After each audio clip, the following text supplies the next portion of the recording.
Welcome to the Explainer. Have you looked at the price of PC parts lately? Or just your tech bill in general? If it feels like everything is getting more expensive, well, you're not wrong. Today, we're going to break down why that's happening, because there are some massive changes going on that are starting to hit all of us right in the wallet. So let's get right into it. Why is that PC you've been planning to build suddenly so much more expensive?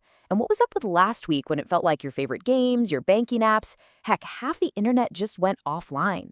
It's not in your head.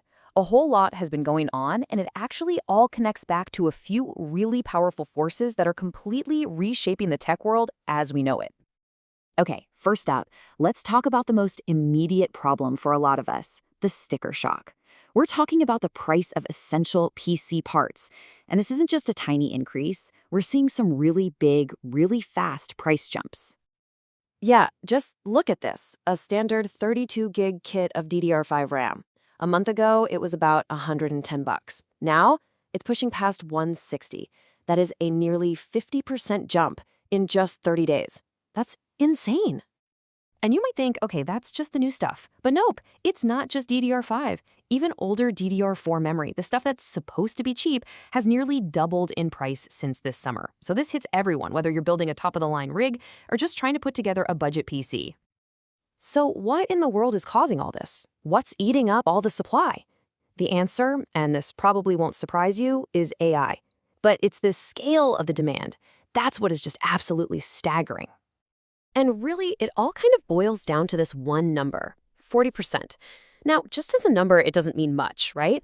But what it represents, well, it's a massive, fundamental shift in the entire global market for computer hardware. 40% is a slice of the entire world's high-speed memory production that just one company, OpenAI, is expected to need very, very soon. Think about that. Not a country, not an industry. One company is about to hoover up almost half the global supply. And it's for this thing called Stargate. We're talking about a $500 billion project. That's $500 billion. And it's all to build this just unimaginably huge network of data centers, all of it designed to power the next generation of AI. So here's the kicker. This isn't just about RAM.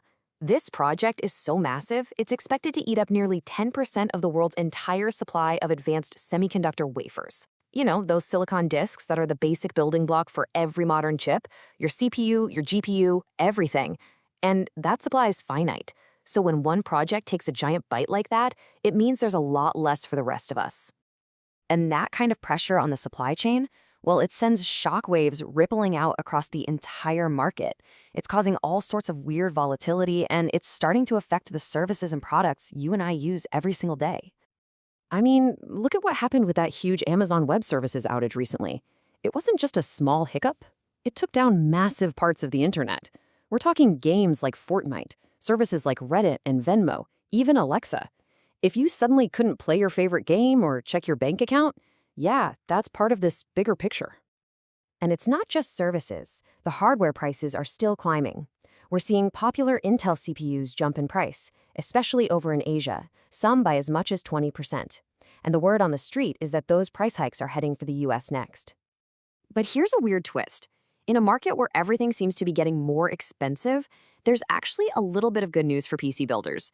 For some reason, Intel's B580 graphics card is actually dropping below its original launch price. So, hey, at least one component is becoming a better deal.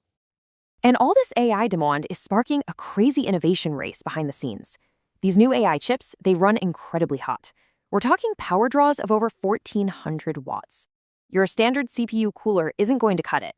So now you have companies developing these wild new cooling technologies, like this liquid jet system that sprays liquid directly onto the chip just to keep it from melting. It's pretty wild. So, this isn't just a problem for companies and consumers anymore. This kind of intense market pressure is now forcing governments to get involved. We're basically seeing the start of a global tug-of-war over who controls the world's chip production. And the US is making a really big move. They have proposed this pretty radical new tariff plan. The idea is to force more chip manufacturing to happen in the US. The rule is basically one for one. For every chip a company brings in from another country, they have to buy one that was made here. And if they don't play by the rules, 100% tariff. that basically doubles the cost of their imported chips overnight. But as you can imagine, not everyone is on board with this. Taiwan, which is home to TSMC, the biggest and most advanced chipmaker on the planet, is pushing back. And it makes sense, right? Their dominance in chipmaking is what they call their silicon shield. It's the idea that because the whole world depends on them for chips, they're strategically indispensable. Moving all that production to the US could weaken that position. Okay, and this is where it gets really weird and kind of fascinating. The US government now owns 10% of Intel. So think about this. If the government slaps a 100% tariff on Intel for the chips it makes overseas, are they just taxing themselves? Or did they just create this genius financial loop where they get a 10% cashback on their own policy? Seriously, it's a wild question, and nobody really seems to know the answer. So you've got this immense pressure from the AI boom, and you've got all this geopolitical maneuvering, and it's forcing companies to team up in ways that, honestly, would have sounded like science fiction just a couple of years ago. I mean, for as long as I can remember, AMD and Intel have been bitter rivals, the ultimate competitors, fighting for every last customer in the CPU market. You know the deal. AMD designs the chips. Someone else, like TSMC, builds them. Intel has always been famous for doing everything themselves, design and manufacturing, in their own factories. Well, get this. In a move that just shows how much everything is being turned on its head, AMD is now talking about using Intel's factories to make their future chips. That's how badly they need to secure their supply chain in all this chaos. They're willing to partner up with their oldest and biggest rival. And this is just one piece of a much bigger shift. Suddenly, you have the US government, you have NVIDIA, and now maybe even AMD, all with a vested interest, financially and strategically, in making sure Intel succeeds. It's a brand new tech landscape where everyone is just scrambling to make sure they don't get left behind. So what does this all mean? This insane race for AI supremacy is literally redrawing the map of the tech industry.